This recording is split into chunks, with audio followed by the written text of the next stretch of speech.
Welcome to Telangana వెలుగు. నేను మీ రాజు. రాష్ట్రంలో మళ్ళీ ఎన్నికల హడావిడి మొదలయ్యింది. సో నిన్న మొన్నటి వరకు సర్పంచ్ వార్డు మెంబర్ల ఎన్నికల తర్వాత మళ్ళీ రాష్ట్రంలో దాదాపుగా 121 మున్సిపాలిటీలు, 10 మున్సిపల్ కార్పొరేషన్ సంబంధించి మేయర్, మున్సిపల్ చైర్పర్సన్స్ పదవుల రిజర్వేషన్లను ప్రభుత్వం దాదాపుగా ఖరారు చేసింది. ఈసారి ఎన్నికల్లో మహిళలకు 50% రిజర్వేషన్లు కల్పిస్తూ కీలక నిర్ణయం తీసుకుంది. ఇందుకు సంబంధించిన వివరాలు ఈ రోజు జిహెచ్ఎంసీ ప్రధాన కార్యాలయంలో మున్సిపల్ శాఖ డైరెక్టర్ శ్రీదేవి ప్రకటించడం అనేది జరిగింది. సో రిజర్వేషన్లు ఒకటి ఎస్సీ, ఒకటి ఎస్టీ, 3 బీసీలకు కేటాయించారు. కొత్తగూడెం కార్పొరేషన్ కు ఎస్సీకి రిజర్వ్ చేశారు. రామగుండం కార్పొరేషన్ కు ఎస్సీ జనరల్, మహబూబ్ నగర్ మహిళకు అవకాశం కల్పించారు. మంచిర్యాల, కరీంనగర్ కార్పొరేషన్లకు బీసీ జనరల్ గా కేటాయించారు. అదేవిధంగా 121 మున్సిపాలిటీలో 5 ఎస్టీ, 17 ఎస్సీ, 38 బీసీల అభ్యర్థులకు కేటాయించారు. జిహెచ్ఎంసీ కార్పొరేషన్ తో పాటు ఖమ్మం, నల్గొండ, నిజామాబాద్ కార్పొరేషన్ జనరల్ మహిళలకు గ్రేటర్ వరంగల్ జనరల్ అభ్యర్థికి రిజర్వ్ చేయడం అనేది కూడా జరిగింది. సో ఇక్కడ చూసుకుందాం, ఎందుకంటే ఇప్పుడు దాదాపుగా 121 మున్సిపాలిటీలకి ఎలక్షన్స్ నిర్వహిస్తున్నారు. అండ్ గతంలో మనం సర్పంచ్ ఎలక్షన్స్ లో చూసుకున్నట్టయితే సర్పంచ్ లకి గుర్తులు ఉండదు, పార్టీ గుర్తులు ఉండదు. కేవలం పార్టీలు ఎవరికైతే సపోర్ట్ చేస్తుంటారో వారికి మాత్రమే గెలిచే అవకాశాలు ఉంటాయి. బట్ ఇక్కడ మున్సిపల్ ఎలక్షన్స్ లో మాత్రం పార్టీ గుర్తులు ఉండే అవకాశం ఉంది.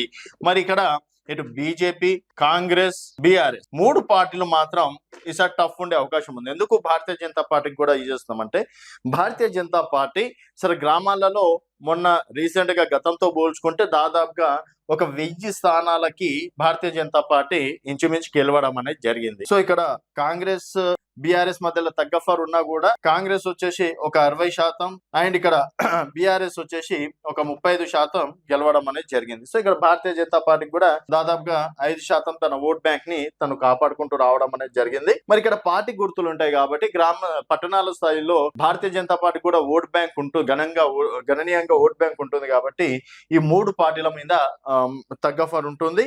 సో మరి ఇక్కడ బీఆర్ఎస్ మాత్రం ఇప్పటి వరకు గుర్తులతోటి అంటే జూబ్లీహిల్స్ ఉప ఎన్నికని వ్యక్తిగతంగా అంటే నవీన్ యాదవ్ ఒక పేరు ఉంది. 2014 నుంచి తను పోరాటం చేస్తూ ఓడిపోయాడు కాబట్టి సో ఆ సానుభూతి వర్కౌట్ అయిందని చెప్పేసి అన్నారు. అండ్ కంటోన్మెంట్ ఎలక్షన్స్ లలో చూసుకున్నట్టయితే ఉప ఎన్నికల్లో లేదు, అక్కడ ఎంపీ ఎన్నికలతో పాటు వచ్చింది కాబట్టి ఆ విధంగా కాంగ్రెస్ పార్టీకి అవకాశం ఇచ్చారు.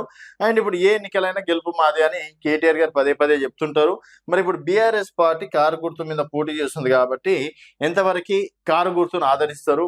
అండ్ కాంగ్రెస్ ఈ 2 సంవత్సరాల పాలనకి, ప్రజా పాలన అనుకోవచ్చు, ఈ 2 సంవత్సరాల ప్రజా పాలనకి ఇందిరమ్మ రాజ్యంలో కాంగ్రెస్ పార్టీకి ఎంతవరకు అవకాశం ఉండే ఛాయిసెస్ ఉన్నాయి.